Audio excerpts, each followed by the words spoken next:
Yeah. How about I do it again? All right, boys, here we go. Leberblume lives in the shadow of others. Quite literally, that's kind of the point of her abilities. All right, come on out, baby. Oh yeah. Ain't it beautiful, chat? Okay. In the spirit of the previous video, I guess we gotta go over very briefly. Who even is Leberblume?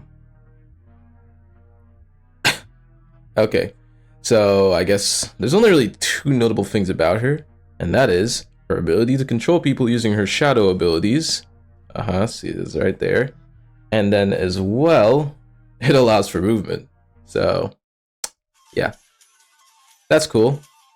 Although I imagine you may have noticed there's technically not as much abilities here in comparison to Sulfur, because if remember, Sulfur only had like 4 that I mentioned in that video. With more to put down there if you really want to, but technically it was more than this, right? But this is only 2. So you may then be questioning why I think there's more potential. You'll see that soon, but first, I decided to run a poll.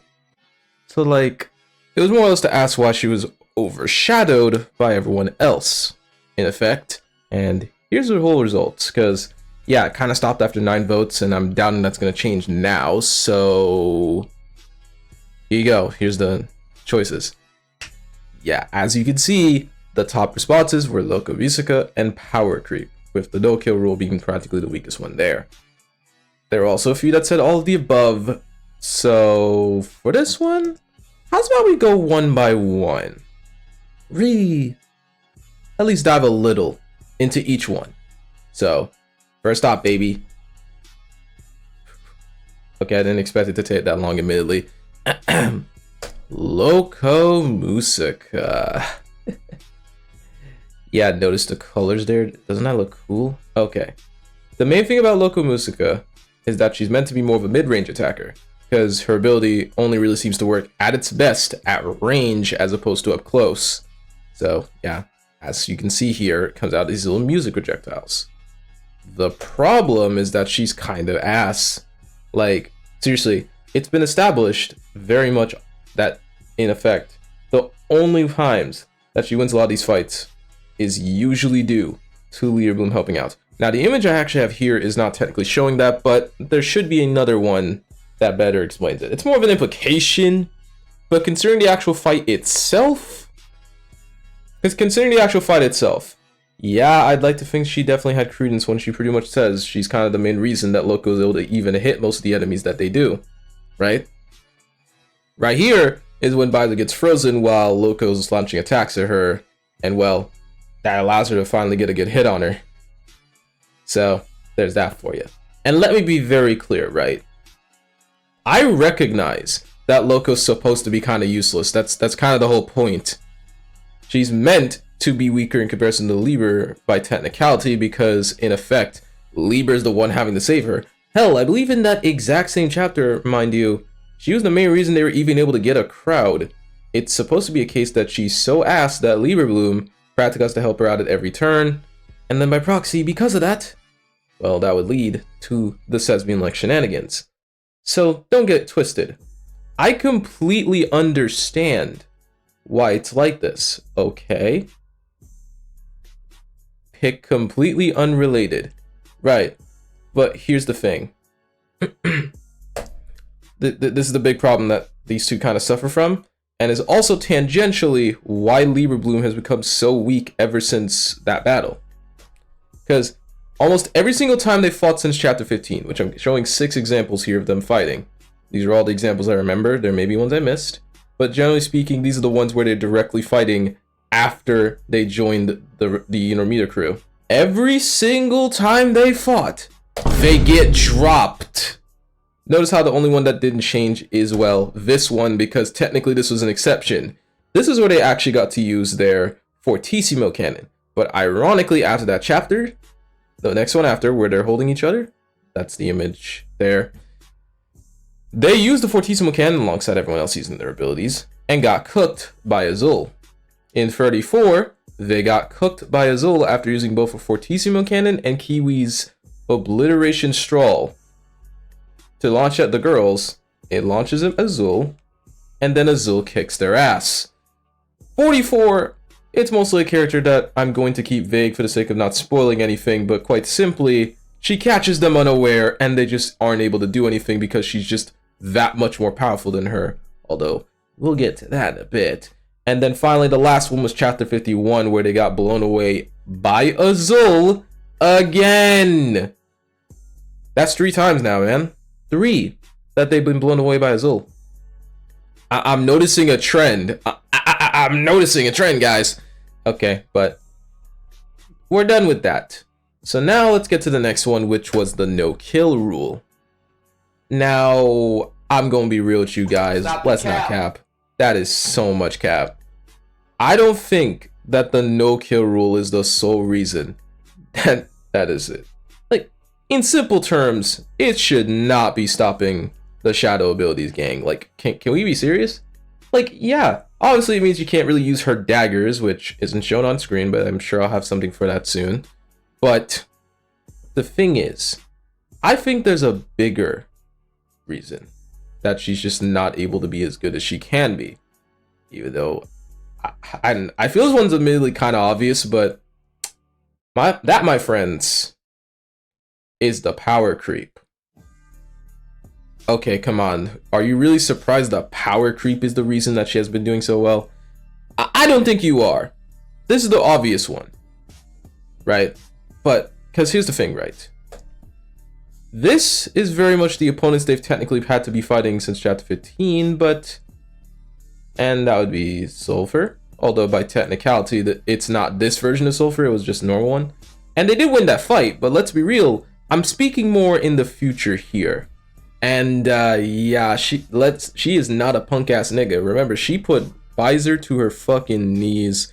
If it weren't for the fact she teleported away last second, yeah, she would have been cooked. It's as simple as that. I know I technically said Sulfur was the weakest of her team, but weakest of her team is still more than strong enough to kick these two's ass if it came down to it. I can almost guarantee that. So yeah, that's not helping. Then they've had Azul, which I've already mentioned. They've had to deal with 3 times. Yeah, not exactly an ideal fight. And then finally, this team right there. If you can actually see who those motherfuckers are, I'm giving you a medal, bro. But yes, for the sake of not spoiling anything too major here, yeah, you're gonna have to look at that one and figure it out yourself. But yes, this is essentially their op list. Question: how are they gonna be fighting these niggas?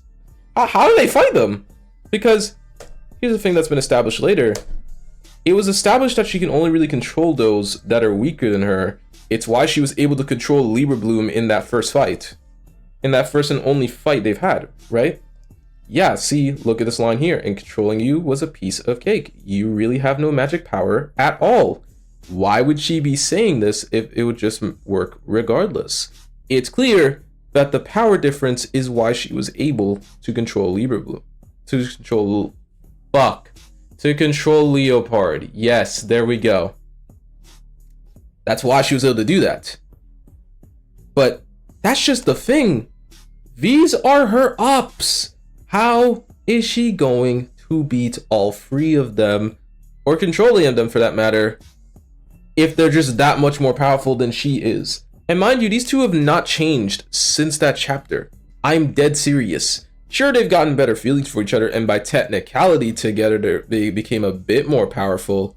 But that's meant fuck all, because pretty much everybody else is just leagues above them power-wise. So even with that upgrade, they're not much better.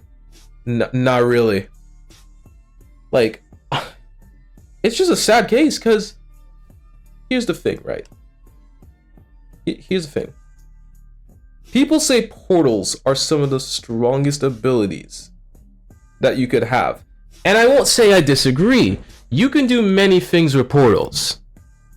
Counterpoint, you can also do a lot with body control. Think about it like this, guys. And you know what? Actually, I have a video for this.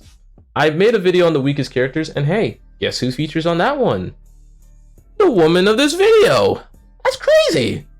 And in that one, I gave an example which I think, at least in part, plays into why I think body control will do better than portals. See if you can see this one, boys. Yeah, absolutely. She captures one of the Tres Magia. Oh, they're cooked. Like, just get Magenta and it's basically over. GG's. What are you gonna do? Stop her? Bro, she's under their control. She could just lead them into attack. Bam, GG's. Easy. But in practice, aside from what happens in 14 and 15 and 22, that's it. That's it. That's the last time Leber does anything really by herself, if we're being very generous. Like, come on, guys. You get to control the nigga with powers. Does that not sound OP?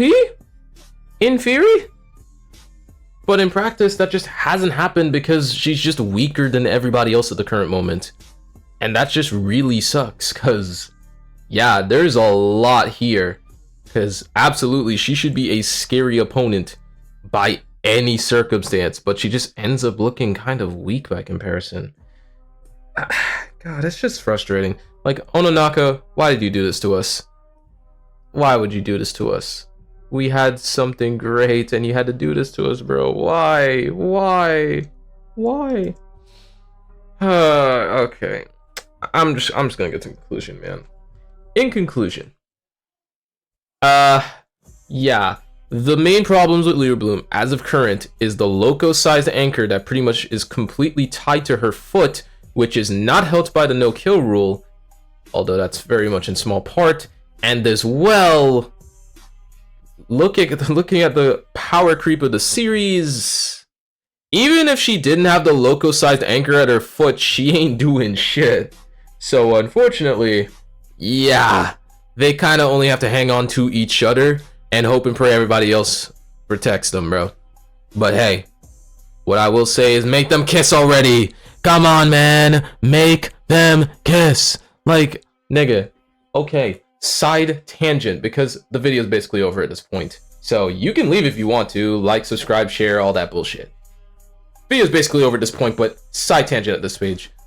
Why the hell have these two not really progressed? For that matter, two in general, most relationships have not really progressed all that much.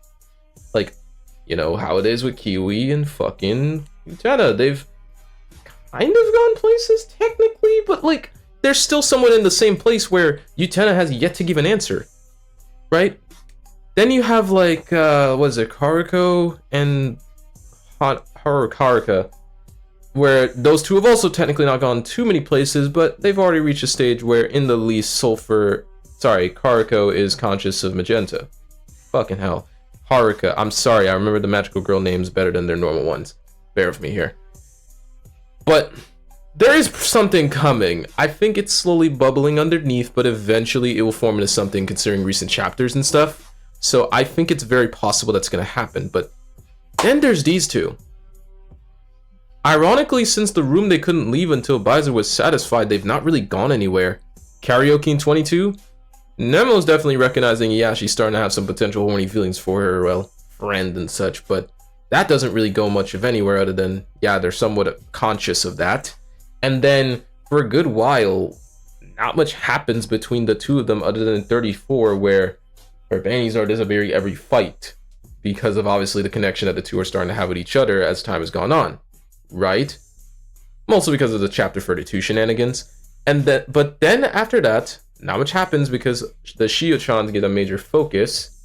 And then in 44, they get kidnapped while as this moment here is happening. And then even after they were saved and all, they don't progress again. It's almost like they forgot these two were supposed to be, you know, developing. Like, why? I get it, a lot of other things to focus on, but come on, man. It's actually starting to piss me off a little that these two haven't finally tied the knot. And I'd like to imagine that tying the knot is the key to them getting their Laverta. Like, think about it. Them getting together, them being together as much as they are, a reason to tear, which is the main reason Laverta works as it does, has to come from how these two interact with each other. It has to. Maybe it's like if Loco can get her fucking dreams or whatever to work, and then I don't know, they finally confess, that would likely be the thing to tie the knot. So I think the moment that happens, that theoretically would be Laverta, but we're gonna have to see in these upcoming chapters. So yep, thanks for watching. See you later. This video is gonna take like 6 years. Goodbye.